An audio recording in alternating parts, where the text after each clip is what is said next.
Prestige estates के numbers अच्छे रहे। शेयर आज एफ&ओ के टॉप गेनर्स में भी शामिल है। कंपनी का मुनाफा 123% बढ़ा है, मार्जिन में भी एक तगड़ा उछाल आया है। हमारे साथ प्रेस्टीज एस्टेट्स के सीएमडी इरफान रज़ाक मौजूद हैं। इरफान जी, गुड मॉर्निंग। इरफान जी, सबसे पहले तो मैं ये जानना चाहता था कि मुंबई मार्केट आपके लिए कैसा कर रही है, क्योंकि अब हम क्लियरली पहले आप कर्नाटक फोकस से लार्जली, लेकिन ऑफ लेट आपने मुंबई में काफ़ी पाँव पसारे। तो आपकी मुंबई मार्केट में इस समय कहाँ तक पहुँच, मतलब कितना एक्सपेंशन किया आपने, और यहाँ से आप किस तरीके के नंबर्स देखते हैं आगे जाते हुए? नहीं, मुंबई मार्केट तो अच्छी तरह से परफॉर्म कर रहा है। अभी रिसेंटली हमने प्रेस्टीज गार्डन ट्रेल्स लॉन्च की मीरा रोड में, और वो प्रोजेक्ट भी उसका अच्छा रिस्पांस मिला और करीब 30% इन्वेंट्री भी बिक गया 1-2 हफ्ते में। तो इस हिसाब से हमें बहुत प्रशंसा है कि जो हम टारगेट ऑडियंस के लिए ये फ्लैट बना रहे हैं, ये टारगेट ऑडियंस खुश है और इसमें कमिट हो रहा है और लोग खरीद रहे हैं। मेरा प्रिडिक्शन है कि इसी क्वार्टर में आधे से ज़्यादा माल बिक जाना चाहिए प्रेस्टीज गार्डन सेल्स में। और बाकी प्रेस्टीज नॉटिलस है, लग्जरी प्रोजेक्ट है, उसकी भी बहुत अच्छी रिस्पांस मिली है, लोगों को बहुत प्रशंसा मिली है उसमें, उन्होंने बहुत पसंद किया है। और प्रेस्टीज नॉटिलस का अच्छा रिस्पांस है और इसमें भी काफ़ी माल बिक गया है। और इसी तरह से हमारा मुलुंड का प्रोजेक्ट प्रेस्टीज सिटी, उसमें भी जो हमने एक टावर तो तैयार भी कर दिया, उसकी ओसी भी आ गई है, that is siesta and Prestige city Mulund. और सिएस्टा का हम हैंडओवर्स भी चालू कर दिए हैं और इसका माल तो काफ़ी सारा बिक गया, 90% का माल निकल गया है, 10% है। जब डिलीवरीज हो जाएंगे इसकी भी बिक्री हो जाएगी। सिमिलरली बेलेंजा टावर्स तो तैयार हो रहे हैं, इसी टाइम नेक्स्ट ईयर, पिछला अगले साल ये भी तैयार हो जाएगा, इसका भी हैंडओवर हो जाएगी। तो काफ़ी काम हो रहा है रेसिडेंशियल में।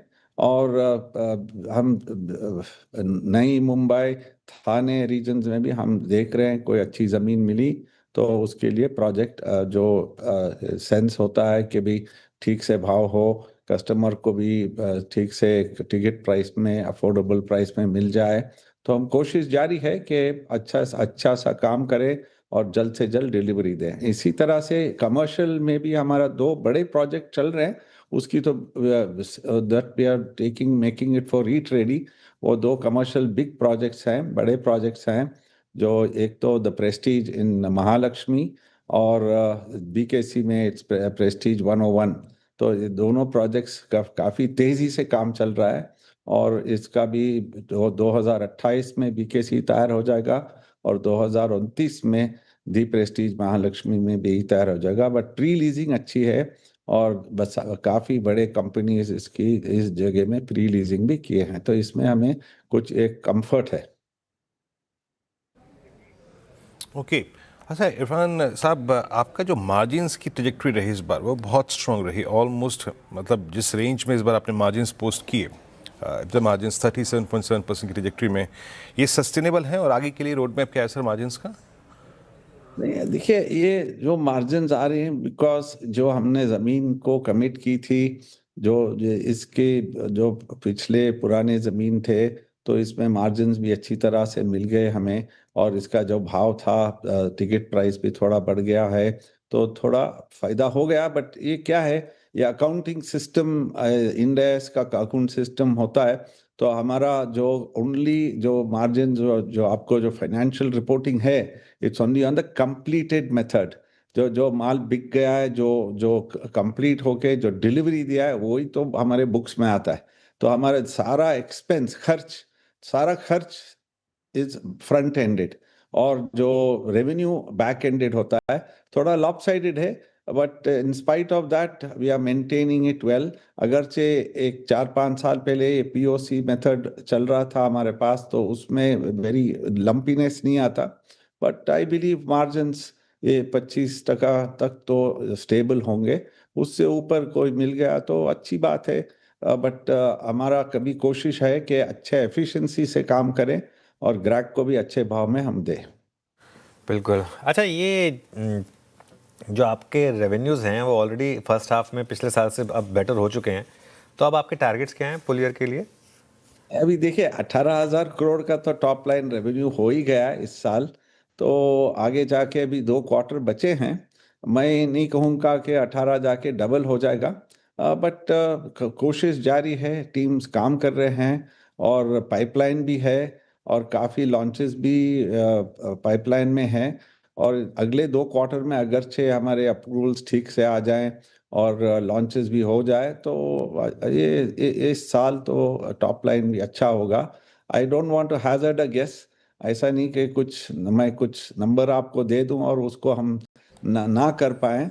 तो इस बार तो हम काफी को कंजर्वेटिवली हम खामोश रहेंगे। बट ऐसा एक आखिरी प्रश्न पूछूंगा आपसे, आपके लिए जो आगे की ग्रोथ है उसमें ज़्यादा परफॉर्मेंस या फिर ज़्यादा कंट्रीब्यूशन किसका रहेगा, रिटेल कमर्शियल का या फिर रेजिडेंशियल का?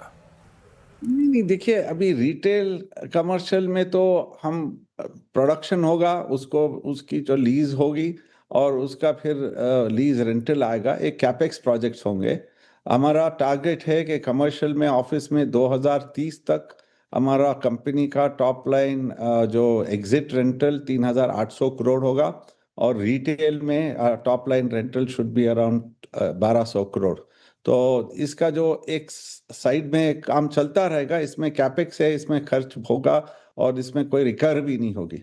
और रेसिडेंशियल में जो जब भी हम जो जमीन हाथ लगाते हैं उसको जल्दी से जल्दी हम क्विक टर्नओवर करते हैं और वापस मार्केट पे लेके आते, और उसमें जो चर्न होता है वो चर्न में हमें फायदा होता है।